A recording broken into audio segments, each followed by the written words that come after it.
नमस्कार। प्रसंग बस में आप सभी का स्वागत है। 75वें गणतंत्र दिवस पर आप सभी को बधाइयाँ, शुभकामनाएं, स्वागत। आज का दिन गणतंत्र दिवस पूरे हिंदुस्तान में ही नहीं, विदेशों में भी कई जगह आज आयोजित किया गया। लेकिन बात करेंगे हम दिल्ली की। दिल्ली में आज गणतंत्र दिवस हर्षोल्लास के साथ मनाया गया, जहां राष्ट्रपति द्रौपदी मुर्मू, प्रधानमंत्री नरेंद्र मोदी, फ्रांस के राष्ट्रपति एनुमेल मैक्रो मौजूद रहे। इनके साथ में मंत्रिमंडल के मंत्री, कई विदेशी राजदूत, विभिन्न राजनीतिक दलों के नेता भी शामिल रहे। लेकिन वैसे तो जिस प्रकार से हमेशा आयोजित किया जाता है, उसी प्रकार से वहाँ हर प्रकार की व्यवस्थाएं की गई थी, जहाँ सेना के जवानों ने भी काफ़ी जांबाजी के दृश्य दिखाए। लेकिन हम बात करेंगे राजस्थान की, तो राजस्थान की झांकी भी वहाँ कर्तव्य पथ पे 5वें नंबर पे थी। जो झांकियाँ वहाँ चल रही थी, उसमें राजस्थान की झांकी 5वें नंबर पे थी, जिसकी काफ़ी प्रशंसा की गई। खुद राष्ट्रपति, फ्रांस के राष्ट्रपति है, वो भी इसको देख करके मोहित हो गए। दरअसल में जो राजस्थान की झांकी थी, उसमें विकसित भारत देश के लेकर के पधारो हमारा देश प्रमुखता से उसका संदेश देते हुए कर्तव्य पथ से गुजर रही थी, जिसमें 10 नृत्यांगनाएं भी थी जो घूमर पर नृत्य करती हुई निकल रही थी। घूमर राजस्थान का एक बहुत बड़ा नृत्य है, घूमर नृत्य, जिसको लेकर के आज भी जब भी यह सामने होता है तो लोग झूमने लग जाते हैं। कठपुतली का नृत्य किया गया, कालबेलिया भी नृत्य भी किया गया, और रेगिस्तानी ऊँट उसमें शामिल थे। इस प्रकार से राजस्थान की जो ये झांकी थी, काफ़ी सराहनीय रही। बात कर लेते हैं बिहार की। बिहार में नीतीश कुमार ने जब एनडीए से गठबंधन तोड़ा था, और बीच में जब उनकी बात हुई थी कि वापस एनडीए में शामिल हो सकते हैं, तो उन्होंने कहा था कि मैं मर जाना उचित समझूंगा, लेकिन भाजपा में वापस नहीं जाऊंगा, एनडीए ज्वाइन नहीं करूंगा। लेकिन ये उनकी जो घोषणा थी, ये जो उनकी गरज थी, जो जिस प्रकार से गरजे थे, वह अब लगता है ठंडा पड़ता जा रहा है। दरअसल में आज जब बिहार में गांधी मैदान में प्रदेश स्तरीय गणतंत्र दिवस का जो समारोह हो रहा था, उसमें मुख्यमंत्री नीतीश कुमार और उप मुख्यमंत्री तेजस्वी यादव 1.5 घंटे तक वहां मौजूद रहे, लेकिन दोनों ने एक दूसरे से नजर नहीं मिलाई। इससे स्पष्ट यह संकेत मिल रहा है कि अब कुछ न कुछ खिचड़ी पक रही है और एनडीए में जाने की तैयारी शुरू हो गई है। हालांकि कल गिरिराज सिंह, जो केंद्रीय मंत्री हैं, बिहार से आते हैं लोकसभा से, उन्होंने कहा था कि हमको उनको विश्वास नहीं है, लेकिन आज ये आया कि अगर वो आते हैं तो उनके लिए रास्ते खुले हैं। तो ये सारे संकेत इस प्रकार के हैं, जिसको लेकर दूसरी बात यह कि अब आज जब गणतंत्र दिवस से फ्री हो गए नीतीश कुमार, तो उन्होंने अपने आवास पर लगभग 5 से 6 बार अपने पार्टी के लोगों की बैठक की। इसके साथ में उन्होंने विधायक दल की बैठक बुलाने की भी रूपरेखा बनाई है। समझा जाता है कि कल शायद विधायक दल की बैठक आमंत्रित की जा सकती है।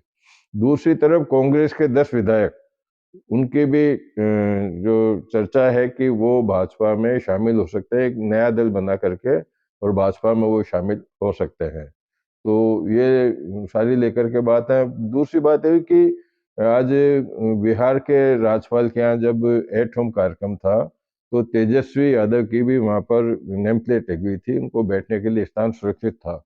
लेकिन जो बिहार के मंत्री अशोक चौधरी, उन्होंने इस नेम प्लेट को फाड़ के फेंक दिया। तो ये सारी चीजें दर्शाती है कि अब ये खटास बढ़ता जा रहा है, दूरियां बढ़ती जा रही है। बिहार में अब एक बार फिर से नई सरकार नीतीश के रूप में आती है या किसके, ये देखने वाली बात होगी। मांझी को भी ऑफर दी गई थी, लेकिन उन्होंने कहा कि मैंने तो मना कर दिया, मुझे नहीं बनना। जीतन मांझी जो पहले मुख्यमंत्री रह चुके, उन्होंने मना कर दिया कि मुझे नहीं रहना है। दूसरी तरफ लालू यादव के आवास पर भी, राबड़ी हाउस पर भी 3 बार मीटिंग हो चुकी है उनके समर्थकों की। उन्होंने नेताओं को जिम्मेदारी सौंप दी है कि किस तरह से इस खेल को जीतना है। तो खेला तो चल रहा है, अब इसका परिणाम क्या होगा, ये देखने वाली बात होगी। बात कर लेते हैं राहुल गांधी की। राहुल गांधी की भारत जोड़ो यात्रा 2 दिन के लिए स्थगित की गई थी। अब 28 तारीख से फिर से वो यात्रा निकलेगी बागडोगरा से। तो उसमें भाग लेने के लिए राजस्थान के पूर्व मुख्यमंत्री अशोक गहलोत भी बागडोगरा जाएंगे। कल वे यहाँ से दिल्ली जाएंगे, रात्रि विश्राम दिल्ली में करेंगे। परसों सुबह 8 बजे दिल्ली से बागडोगरा के लिए हवाई यात्रा करके पहुंचेंगे और उसी दिन रात 29 तारीख की रात को उनको जयपुर आने की चर्चा है कि वो जयपुर वापस लौट जाएंगे। बात कर लेते हैं राजस्थान में। तो राजस्थान में भी आज गणतंत्र दिवस हर्षोल्लास के साथ में मनाया गया। यहाँ राज्यपाल कलराज मिश्र ने ध्वजारोहण किया, एसएमएस स्टेडियम पर परेड की सलामी ली और जो प्रतिभाएं थी राजस्थान की उनको सम्मानित भी किया गया। वहीं भजनलाल शर्मा ने बड़ी चौपड़ पर वहाँ ध्वजारोहण किया। तो ये ध्वजारोहण की बात हो गई। वहाँ राजस्थान में भी जो वहाँ प्रदर्शनी थी, झांकियाँ थी, काफ़ी मनमोहक थी वहाँ पर। तो उसको भी लेकर के काफ़ी कुछ माहौल ऐसा रहा कि आकर्षक झांकियों को देख करके और हर आदमी को भारत के प्रति एक प्रकार का जो जज्बा होता है, खुशियों का जो उल्लास का, वो काफ़ी फूट-फूट के भरा हुआ था। वो देखने वाली बात है कि ये पिछली साल से भी इस बार अच्छा किया गया। बता हर बार होता है जो गणतंत्र दिवस की तैयारियों में जुटे रहते हैं, वो इनका प्रयास रहता है कि हर प्रकार से वो अच्छा से अच्छा प्रदर्शन लोगों को दिखाए। अब बात कर लेते हैं एट होम। एक परंपरा है जो गणतंत्र दिवस और 15 अगस्त के दिन होता है। वो राज्यपाल ने आज अपने एट होम कार्यक्रम रखा जहाँ मुख्यमंत्री भजनलाल शर्मा, कई न्यायिक सेवा से जुड़े हुए अधिकारी, विभिन्न राजनीतिक दलों के पदाधिकारी, विधायकगण, पत्रकारगण, प्रशासनिक अधिकारी, वरिष्ठ चिकित्सक और कई प्रकार की श्रेणियों के वहाँ धर्माचार्य आदि भी मौजूद रहे।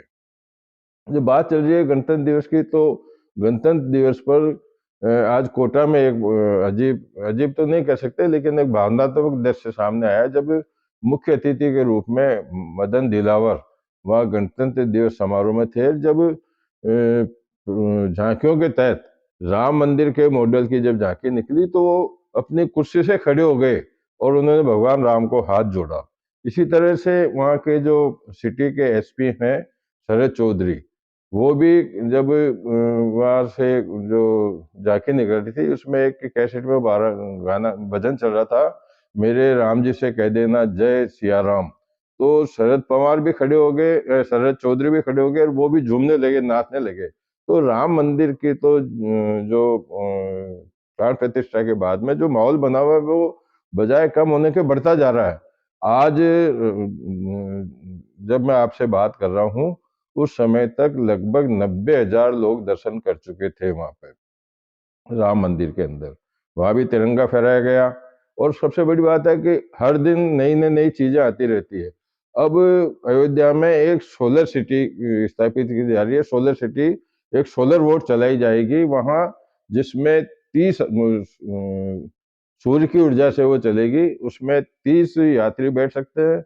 एक दो उसमें चालक दल के लोग बैठे रहेंगे। वो आज चेन्नई से अयोध्या पहुंच गई है और एक दो दिन में शुरू हो जाएगी। तो यात्रियों के आवागमन में वहाँ काफी कुछ प्रगति होगी और वहाँ इनको जो है सुविधाएं मिलेगी यात्रियों को, श्रद्धालुओं को।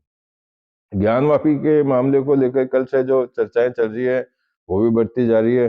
अब आज जो अभी चर्चा आई है उसके अंदर 32 सबूत मिले हैं, जिसको एक ही व्यक्ति ने 32 सबूतों को एक चित्र के माध्यम से उसको वायरल किया है। तो यह भी बात हो गई इसकी।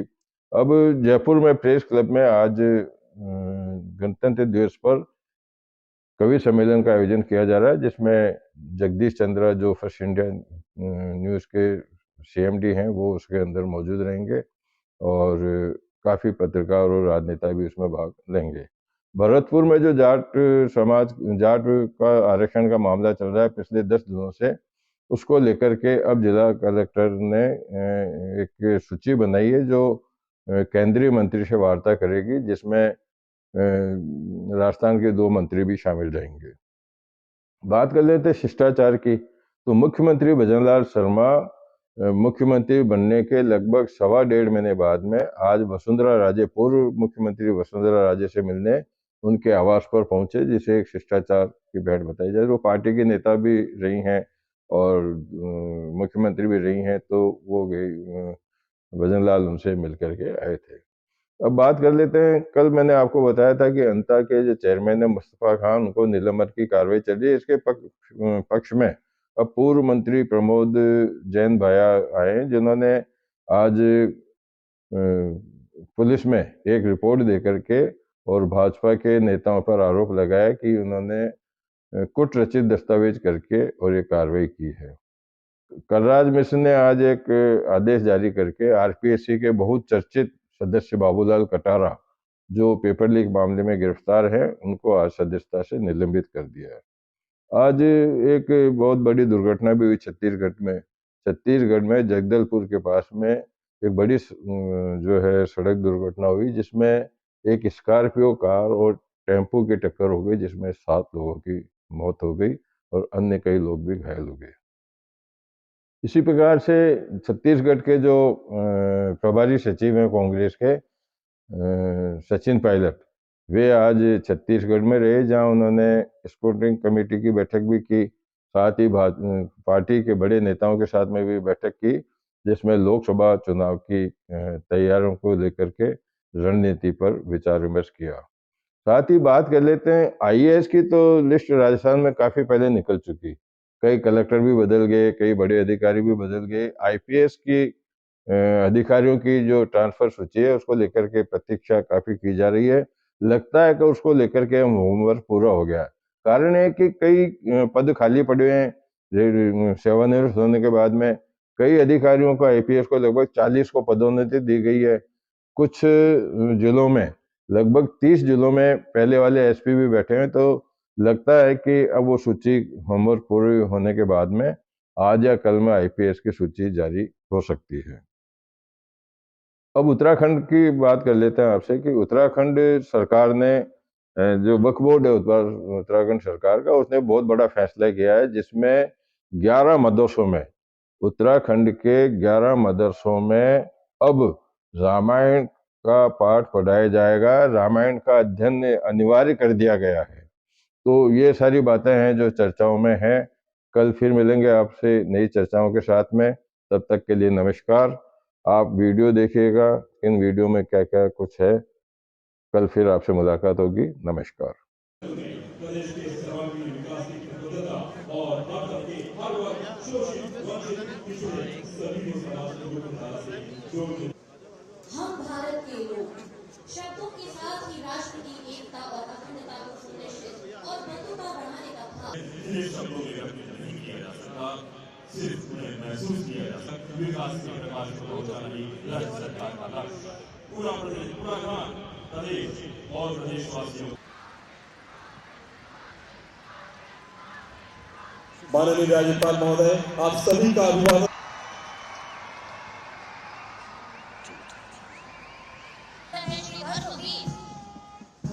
और अब platoon Punjab police operation Shri Rajendra Singh है प्लाटून कमांडर।